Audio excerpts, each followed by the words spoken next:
Oh.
Luputmu tok gendong, tok kempit, tok idit.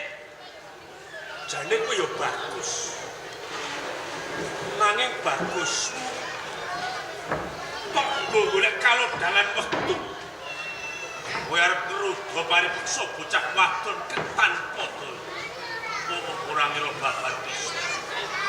Jebul kowe kasileng watek kang mentolo lan pengisri. Aja gampang kowe dawa marang liya. Yo kene ora. Yen durung ngerti bukti lan nyata. Bukti wis cetha. Bocah wadon ora duwe daya, kowe mentolo ngarasi. Yen ora ana aku, mesti kowe bakal mentolo rudo paripeksa marang bocah wadon iki. Dupe aku cedhak kelawan wanita. Tak bopong tak arasi. Kok kira aku tumindak candole? Iya wae. Lek rupane. Yektine panggerbamu lan pandhawamu marang aku. Orangmu dasar kang matok. Mangerti? Bocah wadon sing mapan ana ing sandhingku sing tak arasi. Nalika sumun arep dibadhok dening macan. Umpama ora ana aku, mbok menawa kelakon mati mergo dimongso. Kuwi mung pawadan. Mergo kowe nampel marang kelicikanmu. Kowe urung mangerteni sapa bocah wadon kuwi. Sapa bocah wadon? Kuwi adikku. Jenenge Larasati. Mula ora langka yen aku ora trima perkara. Kenane kowe sapa? Mergo kuwi sedulur. Sapa kang dadi? Ora susah kowe dadak ngerti karo aku. Sing wigati aku ora trima yen adikku tak dadi kowe mang. Yen pancen bocah wadon sing jenenge Larasati kuwi adikku. Kowe kudune matur nuwun kawan aku. Ing ngarep aku wis kondo. Yen to ora ana aku mbok menawa adikmu Larasati wis tumekane mati. Dadine aku kudu matur nuwun karo kowe. Iya. Ya. Aku matur nuwun karo kowe.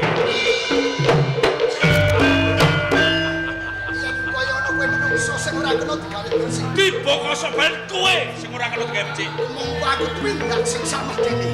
Nanging pandhawamu sing kala marang. Ya. Kakeanmu Gusti.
Bakal pawasa marang Boteo.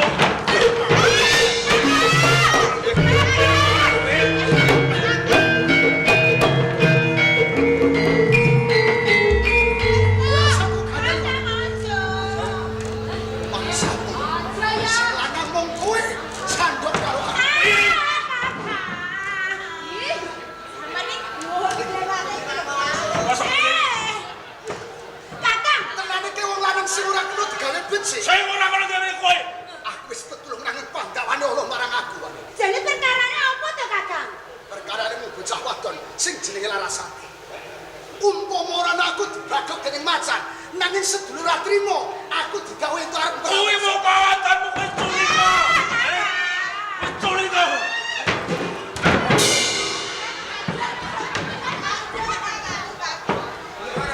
Mau bodhe. Aja sembarang rumputke karo kakangku. Lho kakangku kuwi wis mitulungi sedulurmu wadon. Lho kok tok lumputke tok jotosi. Sapa? Ngerti jenengku? Nararia Waningyun. Seneng sa-RT kok. Lho ya ora apa-apa to. Wis pas lan trep. Kowe kok mbelani kepati-pati karo sedulurmu lanang. Apa kowe ngerti kedadian sing sayep? Lho. Ora? Ora to? Ora. Sedulurmu. Sedulurmu. Kamu malah merangkul iki piye?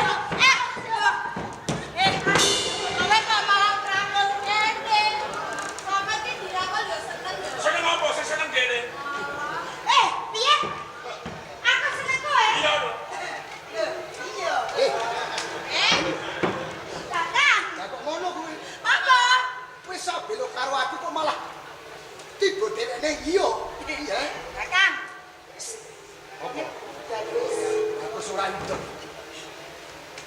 Menungso sing ora Nek kowe adikku tenan kowe kudu mbelani karo. Lah mesti wae aku belani Aku sampeyan. diremehke dening wong liya. Kowe kudu mbelani karo. Nek perkara diremehke wong padha-padha sedulure aku ki yo ora trimo.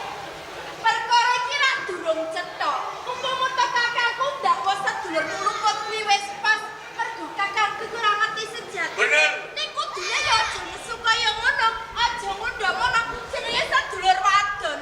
Sedulur wadon kok dijamah wong lanang. Piye? Ora sampe, ora sampe. Kowe nek adikku nyapa-nyapa padha. Maju. Aku tetep belani kawan sedulurku. Daripada belani sedulurmu, aku belani sedulurku. Iki sedulurku lanang. Dikaya ngapa ya tetep belani. Lho. Kakang. Lho, Ayo. sajane. Ora usah wedi. Lho, nek ngapa rumangsa.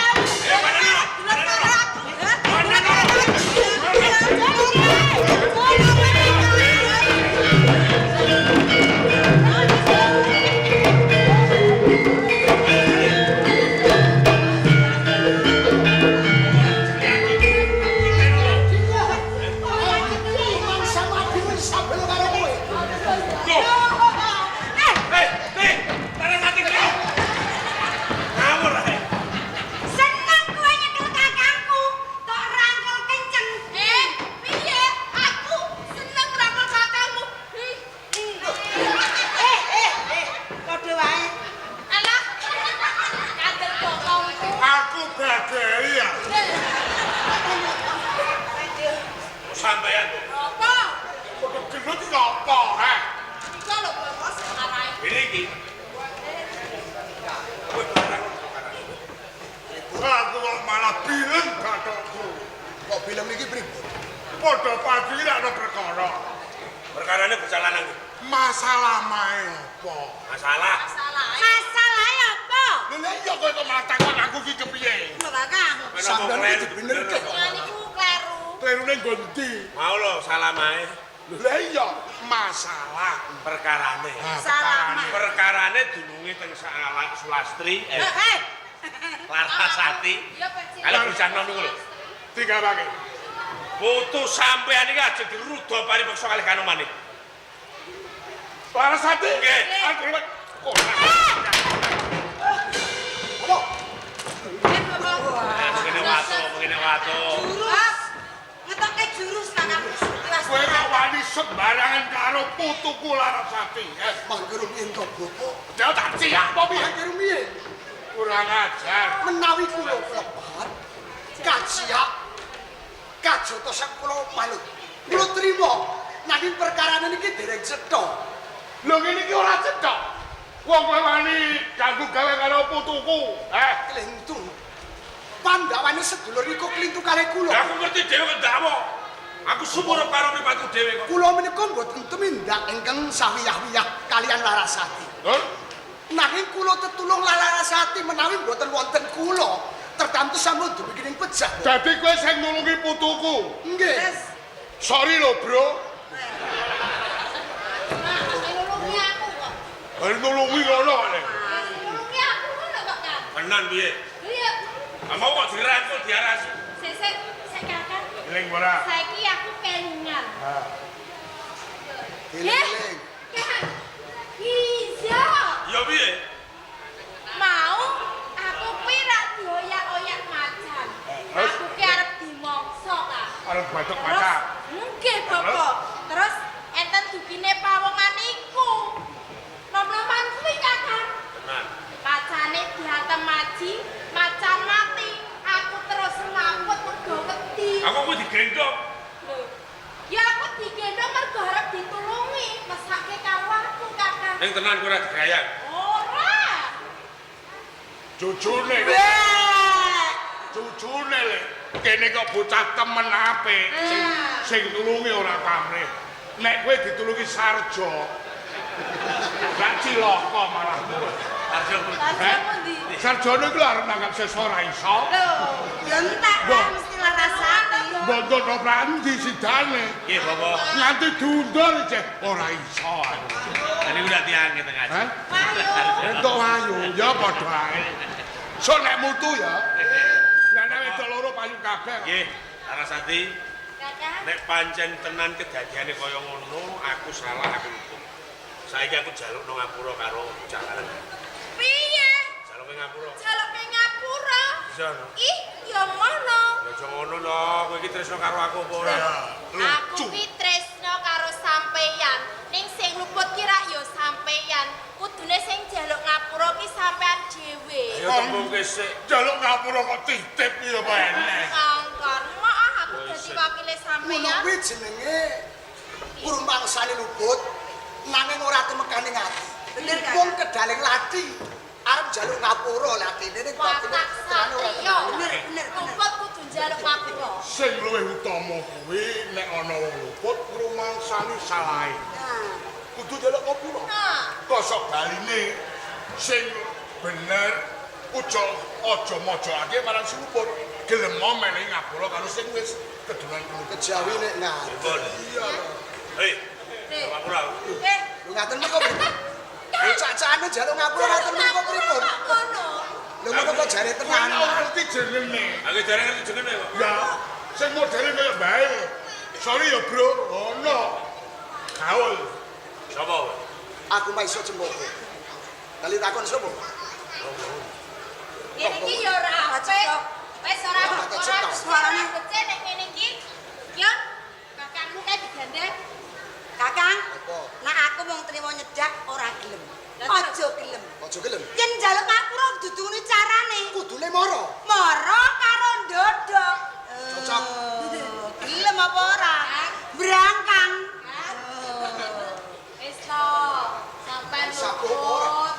Ora ngono lah. Lho, kuwi wong luput. Ndodok karo brangkang njaluk ngapura. Aku jengkol mulino ya. Ijek kurang siji neh. Apa, Apa? Nek? Ya melet. Iku ora ana tetembungan kendel dikurepno. Leripun. Jedindil dikarepno. Lah cocok. Wes.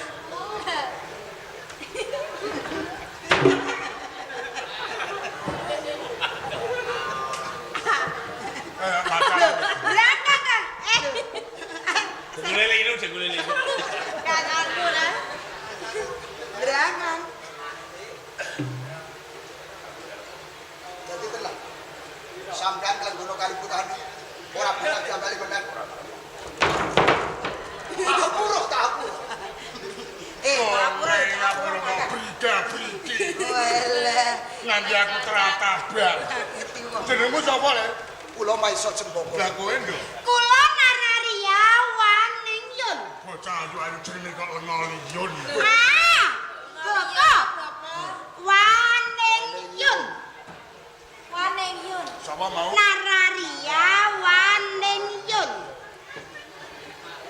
Pek. Sae. Ning nek kowe padu karo iki luput. Kena darani sudut gunting tatu lho. Kok saged Sinten? boten Ana sambungane sedulur. kok iso Iki pernah Kang Masmu. Pak Gerudin. Mas. Kula meniku namung gadah sederek Adi Nararia Waningyun. Iya. Mapan wonten satengahing wana. Ning iki Malah niku sedulur kula. dulur sepupu. Iki anake sedulure tuwa bapak. Monggo bapak kula Maisa Waningyun. Sedulure bapake. Kowe ngerti? Ngene lho dongenge.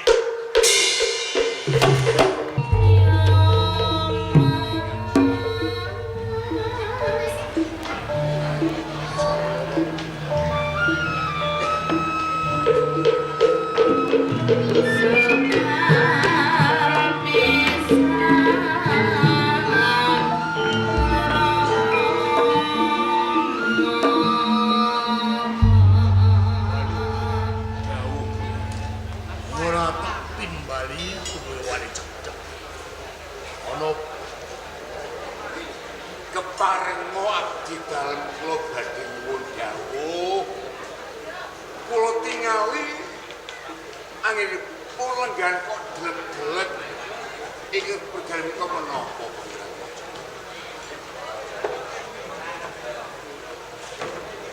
lumbuh mumung saabdi.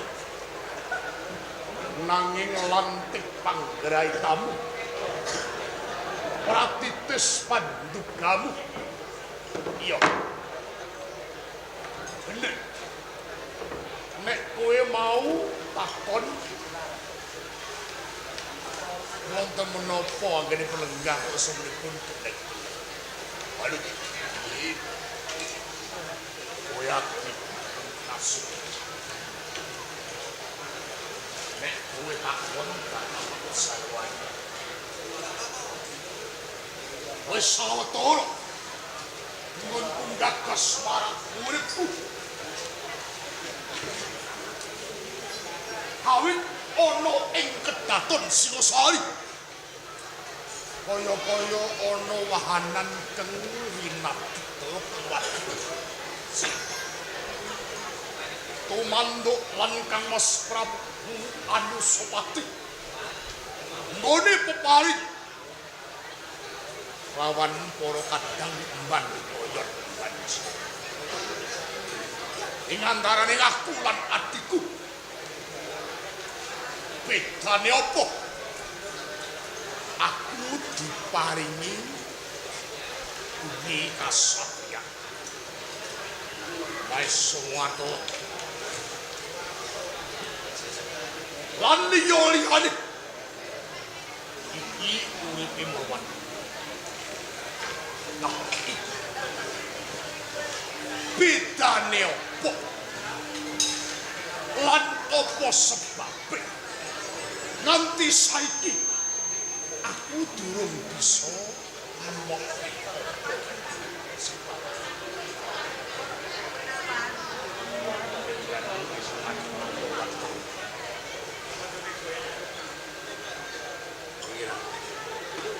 Dados perkawis menika mila ngantos Sang Prabu Anusapati kok lajeng kagungan rasa mbanjine bang kaya jalanan panjenengan kalian meswangaken guning benku king dipusani tiang sas utawi wong liya braya. Karo sapa? Kalian Anusapati wis wakeleng guring bayah Subot supleki. Nek kowe kandha ing antaraning aku lan Kamas Prabu Anusapati wong liya. Piye? Keparenga kula tak crita sekedhik mawon. Nalika semanten abdi kinasuwun Prabu Dandagnis ing nami aku tunggul metu. Niku rak seneng endang sutan pandhok saking para wijen ing namu Ken Dedes. Ken Dedes boten gelem tunggul metu ngginakaken panguwasane. Bapak dipun pateni Ken Dedes boyong bab wong tumawa. Satunggiling dinten pangeran Ken Dedes menika tindak ing Taman Baboji wonten Ken Narok seneng kalian Ken Dedes. Boten kiat ngamah nafsu birahi. Sinaran kena kebanggaan Ken Dedes dipun tunggung. Ken Dedes gelem dipek bojo Ken Narok soger saged merjaya kalian aku tunggu metu jalan. Ken Dedes iku seneng gelar lair kalampah. Tunggulan metu dipun pejahi Ken Dedes dipun pek bojo kali Ken Narok, pemerintahan dipun benting Singosari. Nanging saderengipun Ken Dedes dipek bojo kali Ken Narok, menika sampun ndarbini 3 wulan nganjek pun jabang bayi nyus kakung niku Anusapati. Dados Anusapati menika anakipun Tunggul Metung nak panjenengan menika putranipun Prabu Ken Narok. Ngaten critane. Wong yen bener kandhamu kaya ngono. Aku durung nate weruh. Diwasane wong tuaku. Upama to kuwi mati di pundhut dening Gusti. Ya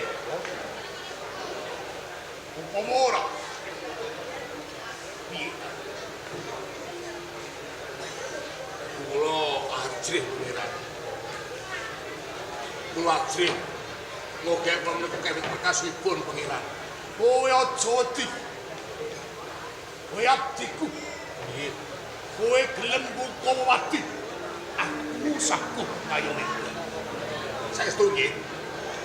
Sedanipun ing Rama Prabu Ken Narok menika dipun pejahi Prabu Anusapati pangeran.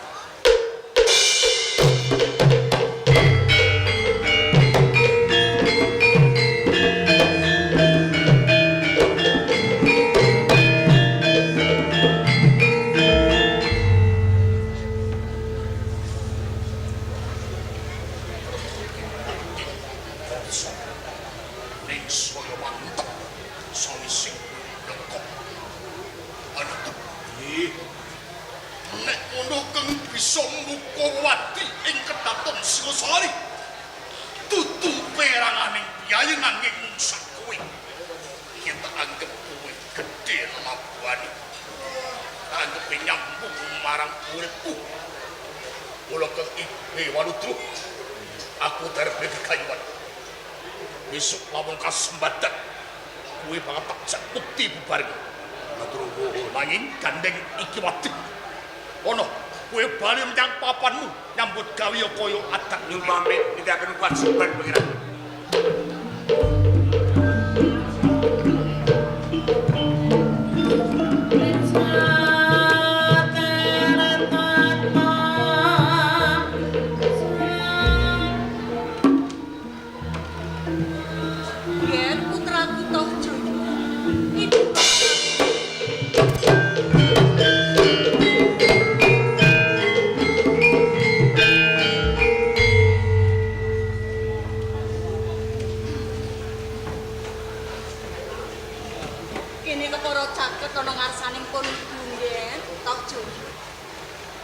Katone pepolatan ora kaya adat saben. Apa ana kang mbok penggalih? Ana abdi kang lagi ana ing ngaresanmu. uci wani ngatimu nggih. Endi wonten abdi wani tuan. Apa tuh kembok penggal matur ana ngarsane ibu. Apa nate ibu paring dawuh kang nyengga rasa Tirta? Ibu menika menawi saben-saben ngendika mesti semu. Lukahanan ngaten taksih mundhut peksa. Mongko saben dinten ingkang kula sambat nggih perkawis jati diri kula. Menawi kula nyuwun peksa ibu sinten tenanipun ingkang mejahi bapak kula. Ibu Kumi. Adiling Bathara. Tanpa ibu paring dawuh kula ngertos. Sinten tenanipun ingkang mejahi Sudarma. Sapa kang matur ana ngarsamu nggih? Boten perlunan mundhut preksa. Ing baken kula ngertos. Boten sanes Anusapati. Nggih. Yen to saiki sliramu wis mangerteni sapa sejatine kang ngedaning Kang Rama nggih. Atimu njolo, atimu tatu nggih. Nanging kang diresake pun ibu nganti ora mblakakake lakon kang wis kawuri. Aku sumelang nggih yen sliramu pingget atimu lan aku atimu nggih. Ngendikanipun ibu niku jenenge mboten adil. Menawi ibu ngendika saben-saben aku tresna marang kowe Toh Jaya. Nanging kedadosan menika nyen Kumi. Sasampunipun kula ngertos, semunipun ibu cuwuk. Ibu mongko panjenengan saben-saben mudah lan leliting dateng.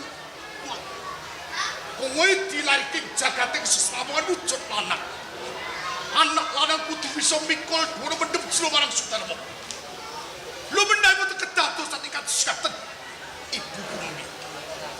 Sareng kula priksa lan ngertos nyanju. Jur apa gunane, apa perlune blokowan. Kula kepengin dituwa setanipun Rama Prabu Kenari. Jaya, yen tawas mudi tuwa. Njur ututanmu apa nggih? Ututanmu apa? Wong sumangkah mesti kuduan kok kebatek. Kula kepengin muktekaken Ibu Ken Umang kaya dene Anusapati mukteke Ibu Ken Dedes. Nanging ibu wis mangsa mukti urip kaya ngene. Toto geladai batu dan gerantes. Nanging kowe tak kandhani tak tuturi. Aja nganti mbok bacotke yo ngger kersamu sing kaya ngono ngger. Kula putra panjenengan kesiksa patos dan batin kula nggih keloro-loro. Yen ngono kowe ora kenok kandhani.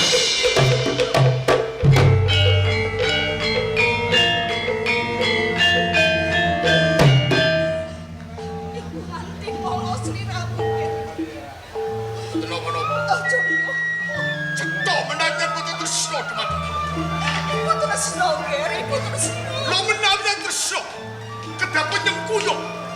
Ning malah panjenengan nampek dateng prawan. Sami kemawon.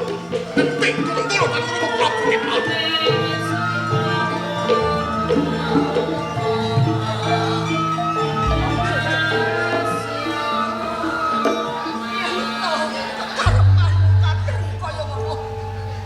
Ibu bakal nyengkuyung kersamu ngger, karepanmu ngger.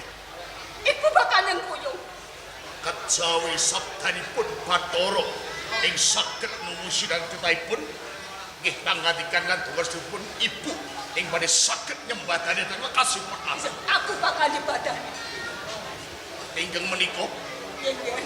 menawi sampun paring lilah ing mriki kula badhe damel sora. Kula kedah merangi prajurit negari supados mangkiringke meneh sampun Anusapati badhe kula tantang ijin padha ijin. Tan monggo Mulya. Yen to sliramu tanding lan Kang Masmu Anusapati. Padha karo kowe kutuk marani sunduk. Sulung almuku ing geni nggih. Ing menapa ngaten? Mangerti ya nggih. Yen to Kang Masmu Anusapati kagungan pusaka kang edak-edak. Pusaka Margapati utawa pusaka Kiai Gandring. Kuwi mono kagungane Kang Masmu Anusapati nggih. Menawi Anjalari Anusapati Sekti Mahambara tinengganan pusaka Margapati nggih pusaka Sumelang Gandring. Saprika menika colong pusaka menika. Aja nggih. Aja kowe kang nyolong nggih. Aja kowe kang jupuk ana kapan. Kapan pusaka Kiai Gandring. Kang ing kono ana satengahing taman baboji. Kang dikilong pelabuhan muncak. Uga dijogo klepet prajurit-prajurit. Kang ing kono linuwih prajurit kuwi nggih. Kula ngger toh joyo. Aja sliramu kang nyidroyo nggih. Simpu nyumelangake kaslametanmu nggih. Menawi sanes kula sinten ingin nyidra pusaka Sumelang Gandring. Ibu kang bakali.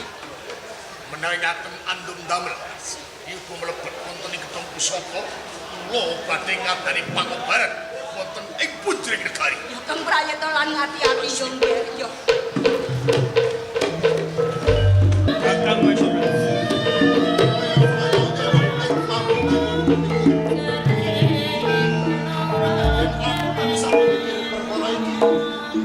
Saya suwe saya cedhek pikiran. Sane apa sibuk pikir?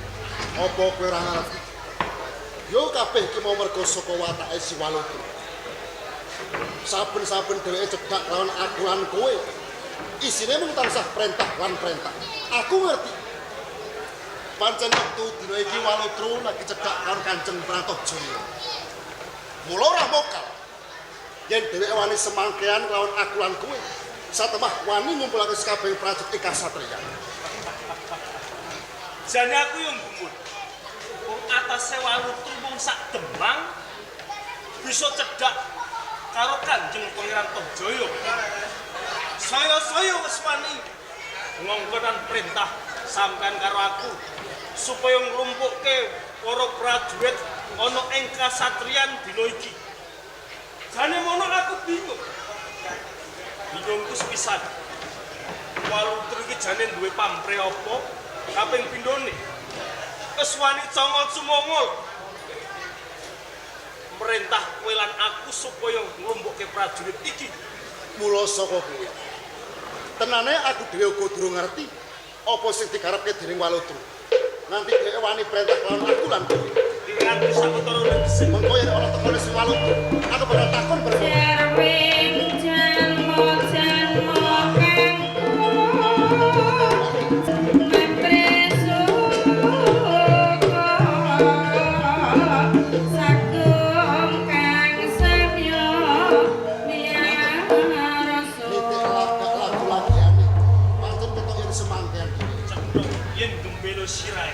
Walutru, ojo dadak kowe begidung marang rasaku. Tenane apa sing entuk karepake nganti kowe wani perintah kelawan aku supaya aku ngumpulake sekabehing para prajurit kasatriya. Iki tenane apa sing entuk karepake Walutru ae? Maesora nggak lan kowe gajah. Mestine kowe kabeh padha gumun. Ing atase aku kuwi mung sak Demang Walutru wis wani perintah lan kowe kabeh. Iki perlu kowe tak kandhani. Kanjeng Pangeran Tohjaya iki emeng penggalihe bingung. Menggaleke perkara Anusapati kok duwe rasa mban cindhe mban kaya. Mergo aku ngerti sejarah tak buka wagi iki. Dadi kowe ngerti lelakon kowe iki. Piye Walutru kok. Ya ora mak itu, nganti kowe keparak kalian Kanjeng Pangeran Tohjaya. Sabanjure kepiye Walutru? Bareng tak critani jlentrehing crita Tohjaya saiki kepengin njaluk negara Singasari Jalanan. Singasari kuwi dudu tinggal Sepati. Ning Singasari kuwi derbeke Prabu Kentaro. Oh. Dadi Kanjeng Pangeran Tohjaya kepengin ngeterkawi barang ing Singasari. Bener. Mula saka kuwi. Ya wiwit dina iki, ya saat dina iki, kowe kudu sing gembleng tekadmu, lamun kowe perang menang, kowe bakal numpuk ganjaran. Kowe kabeh kudu gawe pangobaran ing Singosari. Yen pancen kabeh timos dadi pepuntane Kanjeng Prantajaya. Aku janji, Ya, aku saguh nglakoni apa sing diperintahake. Nanging kowe kudu eling, ya. waton Cidra apa kang dadi kandamu, aku ora tidak bakal mateni kelawan kowe. Tembungku sakrimah tetep dipercaya Kartajaya. Kok ngangge Cidra? Kepiye? Aku semadep lan mantep. Apa kang dadi kandhane walu? Mbok menawa pancen bener. Lelakon iki mula saka kuwi kakak. Prajurit kasatriyan saiki wis gembleng dadi siji. Tak klumpuke ana ning alun-alun. Banjur sok kapan nggone miwiti nggih pangobaran ning Singosari. Yen pancen sakabehing para prajurit ing kasatriyan wis padha mati. Wektu dina iki uga budhalake gawe pangobaran ing Singosari. Dikebyake sing sak ogake Prajurit Singosari. Kowe kabeh mbok menawa iki dalan muktimu. Mula sok lakon Singosari kukuh. Kowe lan aku sok penak lan penak. Kabeh para prajurit, Sioko Makari, Ngesti Sanjoto lumaksana makita-kita. Bebarengan nggih pangobaran ana ing Singosari. Tanjo! Sepisan meneh pitungkas kulawanku. Aja temune balik ing kasatriyan. Yen kowe durung bisa ngrugi kawi ing Singosari. Anjo!